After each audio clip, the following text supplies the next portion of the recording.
علیہ وآلہ وسلم ہے، اگر چاہتا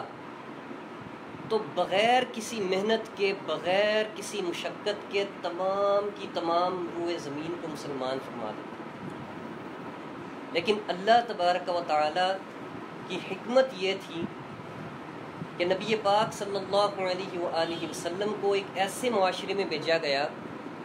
جو اس وقت جانوروں سے بھی بدتر تھا۔ ان کی اخلاقیات، ان کی سماجی زندگی، ان کی تمام عادات و اطوار بالکل گئے گزرے حد تک گر چکی تھی۔ اس زمانے کے اندر نبی پاک صلی اللہ علیہ وآلہ وسلم کو مبعوث کیا گیا، ان کی برکت سے تمام کے تمام عالم اسلام پر اسلام کا غلبہ ہو گیا۔ نبی پاک صلی اللہ علیہ وآلہ وسلم کا ذکر خیر اگر تمام کے تمام سمندروں کو سیاہی بنا دیا جائے اور تمام کے تمام درختوں کو قلم بنا دیا جائے، پھر بھی نبی پاک صلی اللہ علیہ وآلہ وسلم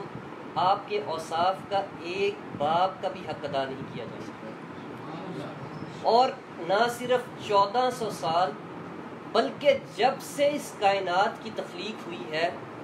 تمام کے تمام انبیاء، تمام کے تمام اولیاء نے اپنے اپنے انداز میں نبی پاک صلی اللہ علیہ وآلہ وسلم کی صفات اور آپ کی نعت گوئی کی، اور کسی نے بھی اگر اس دنیا میں عروج پایا ہے یا آنے والی زندگی میں عروج پائے گا تو وہ صرف اور صرف نبی پاک صلی اللہ علیہ وآلہ وسلم آپ کے صدقے اور آپ کے طفیل ہی پائے گا۔ آپ کا خلق حسنہ ہم سب کے لیے مشعل راہ ہے کہ جن کی نعت اللہ وحدہ لا شریک خود بیان کرے، ان کی نعت اور ان کی صفات، ان کی توصیف ہم جیسے لوگ کس طرح بیان کر سکتے ہیں۔ حصول برکت کے لیے نبی پاک صلی اللہ علیہ وآلہ وسلم آپ کی مبارک زندگی سے ایک واقعہ بیان کرتا ہوں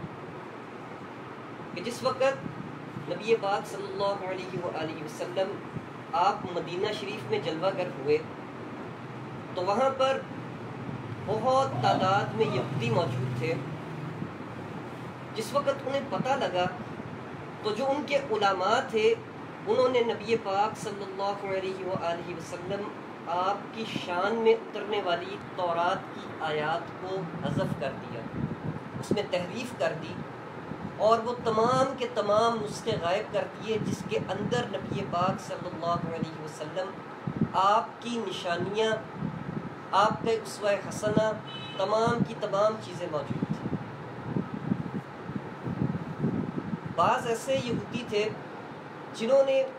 تو بلا تردد اسلام قبول کر لیا، اور بعض ہٹ درمی پر اڑ گئے، اور تیسرا گروہ ایسا تھا جو مشاہدہ کرنے لگا کہ ہم دیکھیں تو صحیح کہ جس چیز کا دعویٰ کیا جا رہا ہے کہ اللہ کے یہ آخری محبوب ہونے کا دعویٰ کر رہے ہیں، کیا ان میں وہ نشانیاں موجود ہیں کہ نہیں۔ اسی طرح کا ایک یہودی تھا، وہ ان کا بہت بڑا عالم بھی تھا۔ جب نبی پاک صلی اللہ علیہ وسلم صحابہ کرام کے اندر موجود ہوا کرتے تھے تو وہ بھی ایک سائٹ پر آ کر بیٹھ جایا کرتا تھا اور مشاہدہ کرنے لگتا تھا کہ میں دیکھوں تو صحیح کہ کیا وہ نشانیاں ان کے اندر موجود بھی ہیں کہ نہیں۔ وہ بہت ساری محافل کے اندر نبی پاک صلی اللہ علیہ وآلہ وسلم آپ کی بیٹھتا رہا۔ ایک دفعہ اس نے دیکھا کہ ایک دیہاتی شخص آپ کی بارگاہ میں آیا اور وہ کہنے لگا کہ یا محمد صلی اللہ علیہ وسلم، میں بھوکا ہوں، مجھے کوئی چیز عطا کیجیے۔ اس نے تمام کی تمام صحابہ کی جماعت میں جب یہ کہہ دیا، آقا کریم صلی اللہ علیہ وسلم آپ نے حکم فرمایا کہ دیکھو گھر میں اگر کوئی چیز موجود ہے تو وہ لا کے اسے دے دو۔ دیکھیے، دو جہانوں کے مالک، دو جہانوں کے بادشاہ، جس وقت گھر میں دیکھا گیا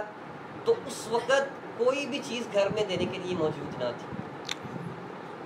جس وقت آپ کو یہ بتایا گیا تو آپ صلی اللہ علیہ وآلہ وسلم آپ کی شان سخاوت دیکھیے کہ آپ نے یہ گوارا نہ کیا کہ گھر میں ہوتے کچھ نہ ہوتے ہوئے بھی اس سوالی کو لوٹایا جائے۔ آپ نے صحابہ کرام میں یہ اعلان کیا، سیدنا عمر فاروق رضی اللہ تعالیٰ عنہ آپ کو حکم دیا کہ آپ اس کو کوئی چیز دے دیجئے، جس وقت میرے پاس واپس وہ چیز آ جائے گی تو میں آپ کو وہ واپس کر دوں گا۔ آپ نے کچھ کھجوریں لے کر اسے عطا کر دیں، اور جس شخص سے وہ لی تھیں اس سے کچھ دن کا وقت لے لیا کہ اتنے عرصے کے اندر میں یہ کھجوریں تمہیں واپس کر دوں گا۔ جس وقت یہ معاملہ ہو گیا اور وہ دن قریب آنے لگا،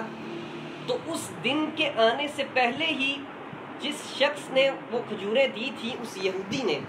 جو آپ کی محفل میں بیٹھا کرتا تھا، وہ آپ کے پاس آیا اور بڑے مجمع کے اندر صحابہ کرام کے اندر کہنے لگا کہ اے محمد صلی اللہ علیہ وسلم، آپ تو مجھے اچھے گھرانے کے معلوم ہوتے ہیں، آپ تو بڑے عظیم گھرانے کے فرد ہیں، کیا آپ کو معاملہ کرنے کا طریقہ نہیں پتہ؟ آپ نے مجھ سے کچھ کھجوریں لی تھیں اور واپس کرنی تھی، ابھی تک آپ نے واپس نہیں کی۔ وہ شخص زیادتی کر رہا ہے، وہی یہودی، کہ میں دیکھوں تو صحیح کہ کیا ان کے اندر وہ صفات پائی جا بھی رہی ہیں کہ نہیں۔ جب اس نے آ کر یہ الفاظ بولے تو صحابہ کرام ان سے یہ بات برداشت نہ ہوئی۔ صحابہ کرام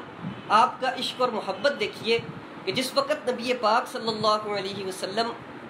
آپ کے سامنے کوئی شخص اونچی آواز میں بھی بات کرتا تھا تو ان سے برداشت نہ ہوا کرتا تھا۔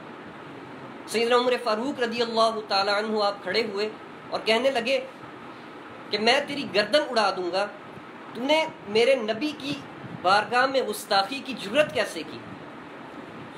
نبی پاک صلی اللہ علیہ وسلم آپ کو بھی تعجب ہوا کہ ابھی تو اس کا مقررہ وقت آیا ہی نہیں اور یہ مجھ سے پہلے آ کے مطالبہ کر رہا ہے اور اس طرح سے بات بھی کر رہا ہے، لیکن آپ کے اور میرے آقا نے اسے کچھ نہ کہا، بلکہ سیدنا عمر فاروق رضی اللہ تعالیٰ عنہ آپ کو آپ نے حکم دیا کہ عمر فاروق آپ ان سے اس طرح بات نہ کریں، آپ اسے گھر لے جائیں، گھر جا کر اس کی کھجوریں اسے لوٹا دیں اور میں آپ کو بعد میں وہ کھجوریں لوٹا دوں گا۔ صحابہ اکرام کا طرز عمل دیکھیے کہ نبی پاک صلی اللہ علیہ وسلم جس وقت کوئی حکم فرما دیتے تھے اسی وقت اپنا سر تسلیم خم کر لیتے تھے۔ سیدنا عمر فاروق نے یہ نہیں پوچھا کہ یا رسول اللہ یہ شخص زیادتی کر رہا ہے، آپ کی بارگاہ میں گستاخی کر رہا ہے، ہم سے یہ برداشت نہیں ہوتا، اسی وقت اپنی تلوار کو میان میں رکھ لیا اور اس یہودی کو پیار سے لے کر اپنے گھر چلے گئے۔ گھر جا کر اسے اس کی کھجوریں بھی واپس کیں اور اس کو کچھ زیادہ کھجوریں عطا کیں، اور آپ نے فرمایا کہ اے فلاں، میرے نبی پاک صلی اللہ علیہ وسلم آپ نے حکم دیا ہے کہ جو سخت الفاظ آپ نے اس کو کہے ہیں اس کے بدلے اس کی کھجوروں سے زیادہ کھجوریں اس کو عطا کریں۔ آپ نے اس کی کھجوریں بھی واپس کر دیں اور زیادہ کھجوریں جس وقت دیں تو وہ کہنے لگا کہ اے عمر گواہ ہو جائیے، میں اللہ پر ایمان لاتا ہوں اور محمد صلی اللہ علیہ وسلم آپ کو اللہ کا آخری نبی مانتا ہوں۔ اسی وقت اس نے اسلام قبول کر لیا، اسلام قبول کرنے پر مجبور کر دیا اور تمام نے آپ کے سامنے اپنا سر تسلیم خم کر دیا۔ یہ اسلام کی حقیقی تعلیمات ہیں، یہ نبی پاک صلی اللہ علیہ وآلہ وسلم کا اسوہ حسنہ ہے کہ جس نے کچھ سالوں کے اندر ایک چند جاہل کہلانے والے لوگوں کو دو دنیا کی عظیم ترین سلطنتوں پر غلبہ عطا فرما دیا، اور آج ہم سب نبی پاک صلی اللہ علیہ وسلم آپ کے نام لیوا تو ہیں، لیکن ہم دنیا کے اندر ذلیل و رسوا ہیں۔ اس کا وجہ یہی ہے کہ ہم نے نبی پاک صلی اللہ علیہ وسلم آپ کے اسوہ حسنہ پر عمل کرنا چھوڑ دیا، اس کا مطالعہ کرنا چھوڑ دیا، اور ہم وہ مغربی تہذیب جو خود تباہی کا شکار ہے، جس کے اندر کوئی خاندانی نظام نہیں، کوئی تمیز نہیں، ہم اس کو اپنا آئیڈیل مانتے ہیں۔ اور وہ تہذیب جو اللہ کے رسول صلی اللہ علیہ وسلم نے عطا فرمائی کہ جس پر چل کے آج مغربی ممالک اس مقام تک پہنچے، اس کو ہم نے چھوڑ دیا۔